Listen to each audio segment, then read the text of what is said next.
May pananagutang kriminal para sa mga pagkakasala. Artikulo 16. Mga may pananagutang kriminal ang mga sumusunod ay may pananagutang kriminal para sa mabigat at di gaanong mabibigat na pagkakasala. Una, mga pangunahing salarin, principals. Pangalawa, mga kasabwat, accomplices. Pangatlo, mga kasangkot, accessories. Ang mga sumusunod ay may pananagutang kriminal para sa mga magagaang pagkakasala. Light felonies. Una, mga pangunahing salarin, principals. Pangalawa, mga kasabwat, accomplices. Artikulo 17.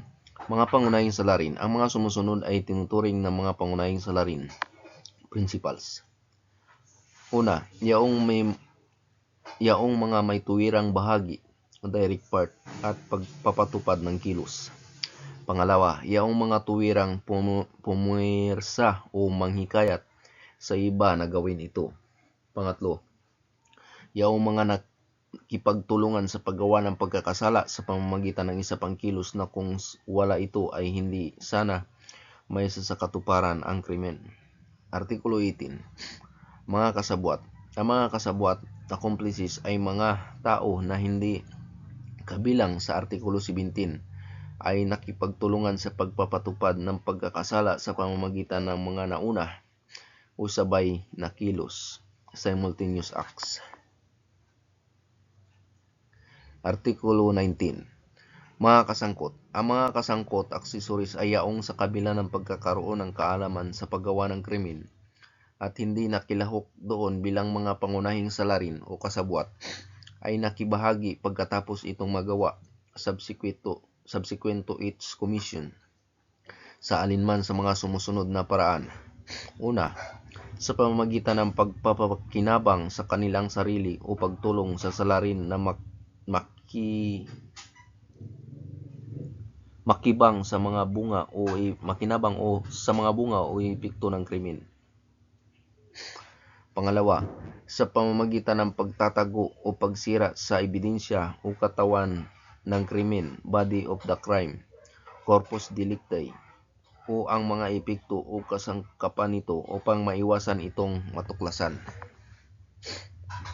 Pangatlo, sa pamamagitan ng pagkupkup, harboring, pagtatago o pagtulong sa pagtakas ng pangunahing salarin sa krimen, sa kondisyong ang kasangkot ay kumilos ng may pag-aabuso sa kanyang mga pampublikong tungkulin o sa tuwing ang may gawa ng krimen ay nagkasala ng pagtataksil sa bayan, treason, pagpatay sa sariling kaanak, parricide, pagpatay, murder, o pagtatangkang kitlin ang buhay ng punong ehekutibo, pangulo, o kilalang palaging nagkasala, habitually guilty, ng iba pang krimen. Artikulo 20. Mga kasangkot na walang pananagutang kriminal.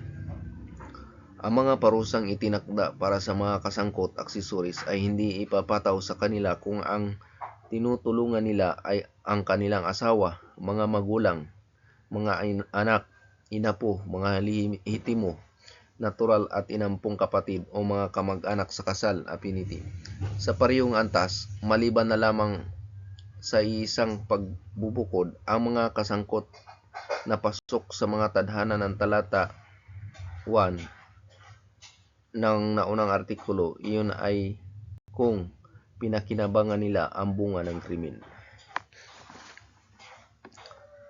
This is based on the Revised Penal Code of the Philippines 2023 for educational purpose only.